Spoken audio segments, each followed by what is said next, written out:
Nagsisimula ang pelikula sa isang lalaki na nagngangalang Jackie na naghihintay sa kanyang sasakyan. Dahil siya ay inutusan ng kanyang amo na tanggalin ang isang lalaki na nagngangalang Walter. Noong nakaraan si Jackie ay dating boksingero. Ngunit dahil sa pinansyal na dahilan at kailangan na lumaya ang kanyang anak mula sa bilangguan ay napilitan siyang maging contract killer at may misyon siya na patayin si Walter. Sa lalong madaling panahon pagkarating ni Walter at pumasok siya sa isang restaurant. Nang makita ang kanyang target, si Jackie ay mabilis na nagbalat kayo sa kanyang sarili gamit ang isang pekeng biguti at pumasok sa restaurant. Sa loob si Jackie ay umupo sa harap ni Walter at sinubukang takutin siya ng mga banta. Gayunpaman ay hindi natakot si Walter at sa halip ay tinutukan ng baril si Jackie. Sa oras na iyon ay natakot si Jackie at sinubukang umalis. Nang lalabas na si Jackie inilabas niya ang kanyang sariling baril at agad na pinaputukan si Walter. Isang shootout ang naganap sa loob, dahil sa pamamaril ang may-ari ng restaurant ay tinamaan ng ligaw na bala habang si Walter ay nakatakas. Kasabay nito ay may isang waitress na nagngangalang Lola na nakasaksi sa insidente. Nang napagtanto na mayroong isang saksi na mabilis na nilapitan ni Jackie si Lola at kinuha siya bilang kanyang hostage at pilit siyang pinasakay sa kanyang sasakyan. Makalipas ang ilang minuto ay hiniling ni Jackie kay Lola na manatili sa kotse. Habang tinawag niya ang kanyang amo upang sabihin sa kanila na nabigo siyang patayin si Walter. Gayunpaman ay nakita ito ni Lola bilang isang pagkakataon upang makatakas, napansin ito ni Jackie at mabilis na hinabol siya.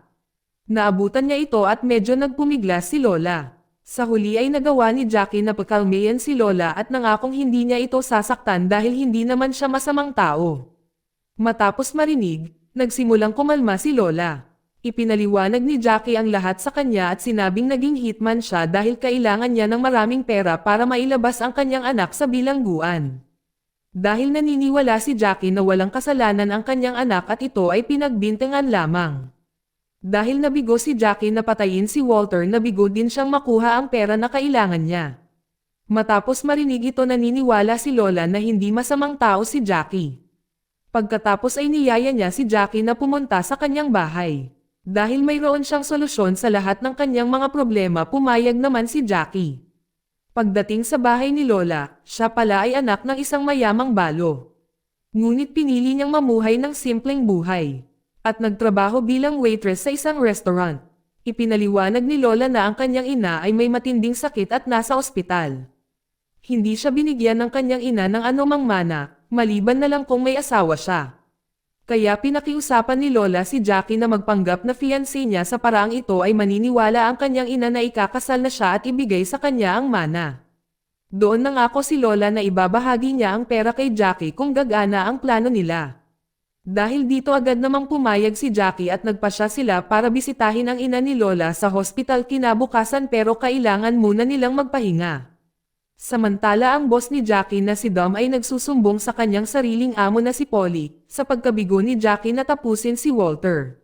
Si Polly ay isang mafia boss at si Dom naman ang kanyang kanang kamay.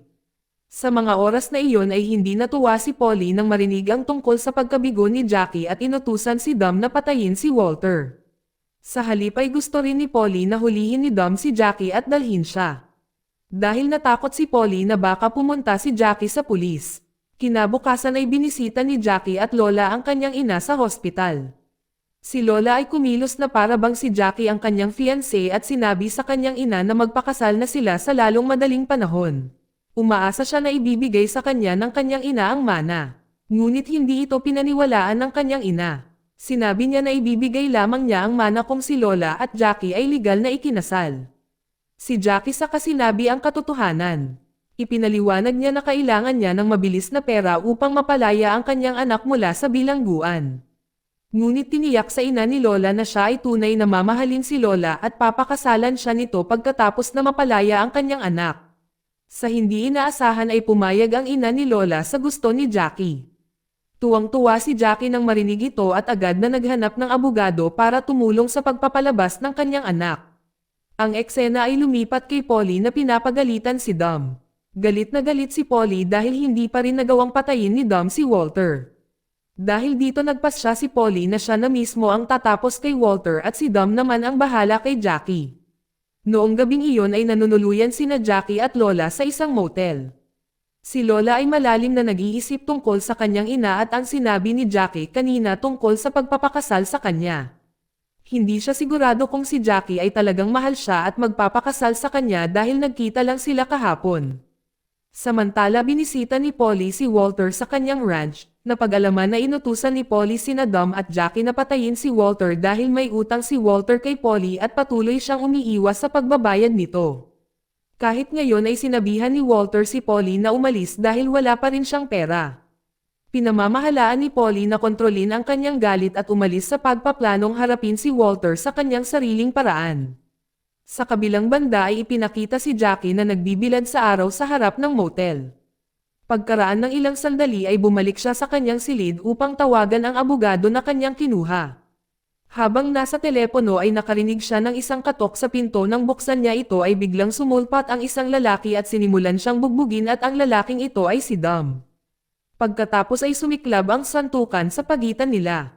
Buti na lang si Jackie na dating boksingero ay nagawang patumbahin si Dom at nawalan ito ng malay. Mabilis na kinuha ni Jackie si Lola at tumungo sila sa opisina ng abogado. Pagkaraan ng ilang minuto ay nakilala ni Jackie ang abogado at ipinangako niyang babayaran niya ang anumang hilingin ng abogado basta't mapalaya niya ang kanyang anak. Ipinaliwanag ni Jackie na ang kanyang anak ay inosente at inakusahan ng pagnanakaw ng kanyang kaibigan. Kaya nagpasya silang dalawa na magtulungan upang palayain ang kanyang anak. Samantala si Polly ay nakikitang pinapagalitan si Dom dahil sa hindi niya paghuli kay Jackie. Sa pagkakataong ito ay inutusan ni Polly si Dom na patayin si Jackie anuman ang mangyari. Samantala si Jackie at Lola na ngayon ay may abogado na para tumulong na palayain ang anak ni Jackie sa korte kinabukasan. Pagkatapos ay bumalik sila sa ospital para makita ang ina ni Lola at napag-usapan ang bayad sa abogado. Dahil nangako ang ina ni Lola na sasagutin ito. Gayunpaman pagdating nila ay nalaman nilang kamamatay lang ng ina ni Lola. Kaya nasira ang plano ni Jackie na palayain ang kanyang anak, bukod pa sa hindi iniwan ang ina ni Lola ng anumang pamana. Kaya matatagal pa ito bago makuha ni Lola ang kanyang mana kahit na si Lola ang nag-iisang anak na babae. Hindi sigurado kung ano ang susunod na gagawin ni Lola at Jackie. Iniisip ni Jackie kung paano babayaran ang abogado na kinuha niya. Sa huli nagpasya siya na wag nang kunin ang abogado kahit na ang paglilitis ay kinabukasan na.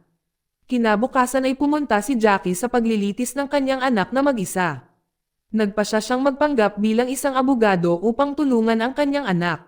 Sa panahon ng paglilitis nakipagtalo si Jackie sa hukom na sinusubukang ipagtanggol ang kanyang anak. Sinabi niyang inosente at maling inakusahan ng pagnanakaw ng kanyang mga kaibigan ang anak nito. Hindi na malaya ni Jackie na nasa paglilitis din si Lola para manood. Talagang gusto ni Lola si Jackie kahit na nagsimula ang kanilang relasyon bilang isang pagpapanggap. Hindi nagtagal matapos tanungin ng huwes kung saan ang ina ng bata. Nang narinig ito ay mabilis na humakbang si Lola at inaangkin na siya ang kanyang ina. Tumstigo si Lola na inosente ang anak ni Jackie at matagumpay na nakumbinsi ang hukom. Bilang resulta ang anak ni Jackie ay idineklara na inosente at nakatakdang palayain na.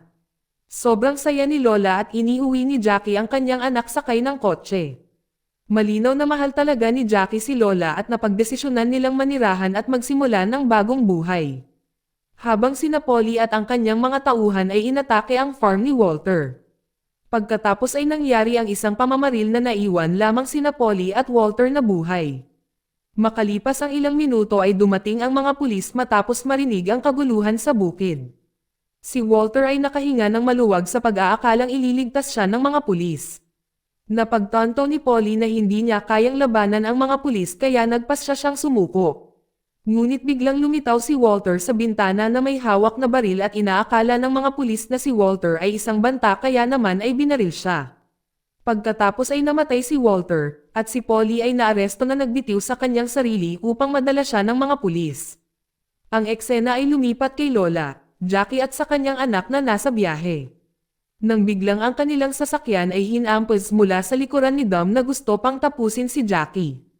Mabilis na bumaba si Jackie sa kotse at sinubukang labanan si Dom na humantong sa santukan. Sa kasamaang palad ay natalo si Jackie at sinubukan ng kanyang anak na tutukan ng baril si Dom. Ngunit ang baril ay walang bala kaya kinuha ni Dom ang mga eksena sa pamamagitan ng paghawak sa anak ni Jackie na nakatutok ang baril.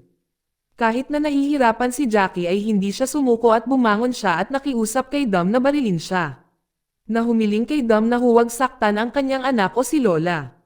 Si Jackie ay humihingi din ng tawad sa pagkabigo sa kanyang misyon na patayin si Walter nang utusan siya ni Dom na gawin iyon. Doon, ipinaliwanag ni Jackie na hindi niya sinusubukang tumakas. Ngunit naghahanap siya ng pera para mapalaya ang kanyang anak mula sa bilangguan. Nang marinig ito ni Dom na napagtanto niya at pinatawad siya. Nang maalala na si Jackie ay nagtatrabaho para sa kanya noon. Hinayaan ni Dom na umalis si Jackie kasama ang kanyang anak at si Lola. Hindi alam ni Dom na naaresto na si Polly kaya malamang na maaresto din si Dom sa lalong madaling panahon. Dito nagtatapos ang palabas. Salamat sa panonood kaibigan.